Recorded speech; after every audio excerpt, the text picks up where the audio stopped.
After 9/11, the division took part in the initial invasions of both Afghanistan and Iraq. Since then, soldiers have been called upon continuously, including several units currently deployed to Afghanistan. Screaming Eagles all over the world proudly continue our storied traditions and provide our nation with a truly unmatched air assault capability.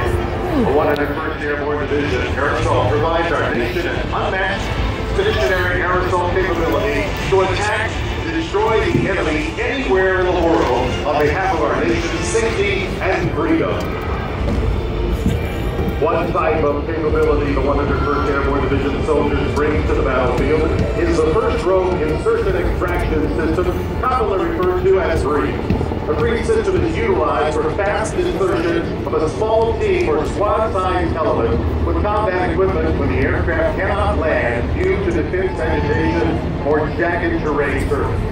In a minute, you will observe 2 UH-60 Black Hawk helicopters and 20 soldiers in full combat gear, utilizing the BREEZE system, assaulting down into the infield from 45 feet in the air on a 1 3/4 inch rotor diameter.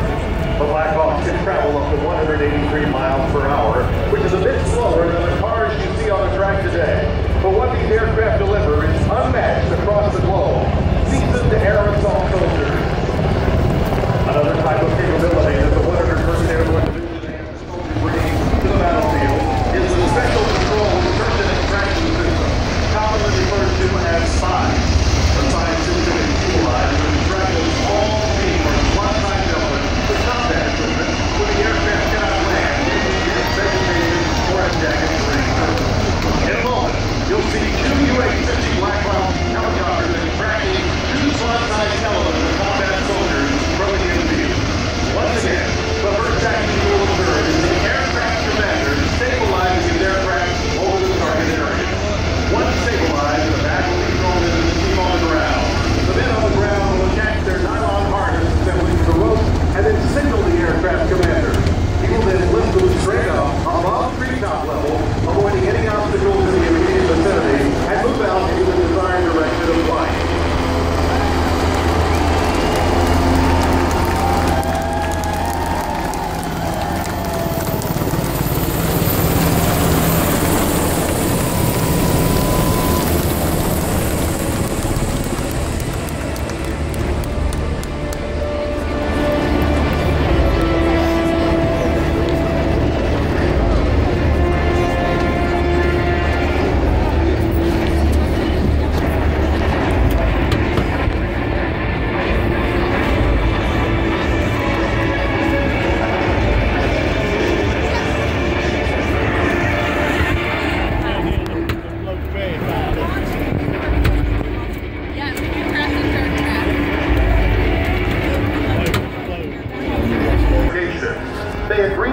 The first prototype only 4 months after signing the contract in April 1940. By the end of 1941, North America had delivered the first Mustang to England for test flight. These first Mustangs were powered by the Allison B1710 engine, a good engine, but one which didn't operate well at high altitude. In April 1942, a British test pilot, Ronald Harker, flew the Mustang and was very impressed by it. He suggested that the new plane would be a natural fit with a Rolls-Royce Merlin 60 Series engine well suited to high altitude. At the prodding of Major Thomas Hitchcock, the Americans began working along the same line using the Packard light distilled version of the Merlin. And the first Merlin-equipped Mustang, the P-51B, flew in November 1942. Let's hear it for the P-51 Mustang! The second plane joining us today is the Curtiss Wright C-46 Commando. In March 1940, when the Curtiss Wright CW-20 made its debut in aviation, it was the largest twin-engine aircraft in the world. During World War II, it was designated by the military as the C-46 Commando. The C-46 Commando is affectionately known as the Tinkerbell and was built in Buffalo, New York, September of 1945. The C-46 Commando can fly higher, fly further, and fly faster with more cargo than any other aircraft of its time.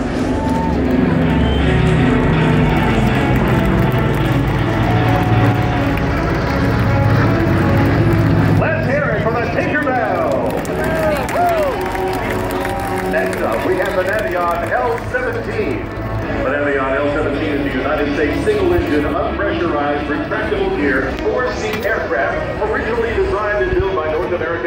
operation in the 1940s. It was later built by Ryan Astronautical Company and the Tubular Steel Corporation. The Navion was envisioned as an aircraft that would perfectly match the expected post-war growth in civilian aviation, since it was designed along the general lines of and by the same company which produced the North American T-51 Mustang, generally regarded as one of the best Allied fighter aircraft. Pre-World War II, light civilian aircraft such as the Piper J3 Cub and the Aeronautica Champion typically were made of wood or steel fuselages with a wooden wing. These pre-war designs were also marketed after the war, but did not sell well. Race fans, let's hear it for the Navion L-17. And finally, here comes the T6 Texan. The Texan originated from the North American NA-16 prototype, which modified as the NA-26 was submitted as an entry for USAAC Basic Combat Aircraft competition in March of 1937. Now, make the noise for the Native Warbird Air Parade!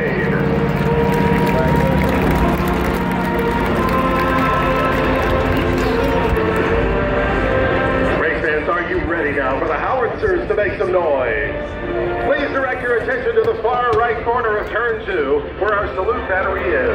Provided to you today by Bravo Battery 1-319. They earned the motto, loyalty.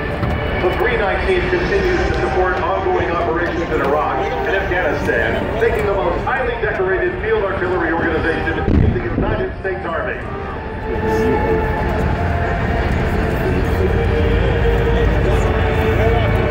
Ladies and gentlemen, your salute battery, the Bravo Battery Bowl.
symbolizing our faces of freedom, we now introduce you to 3 Medal of Honor recipients.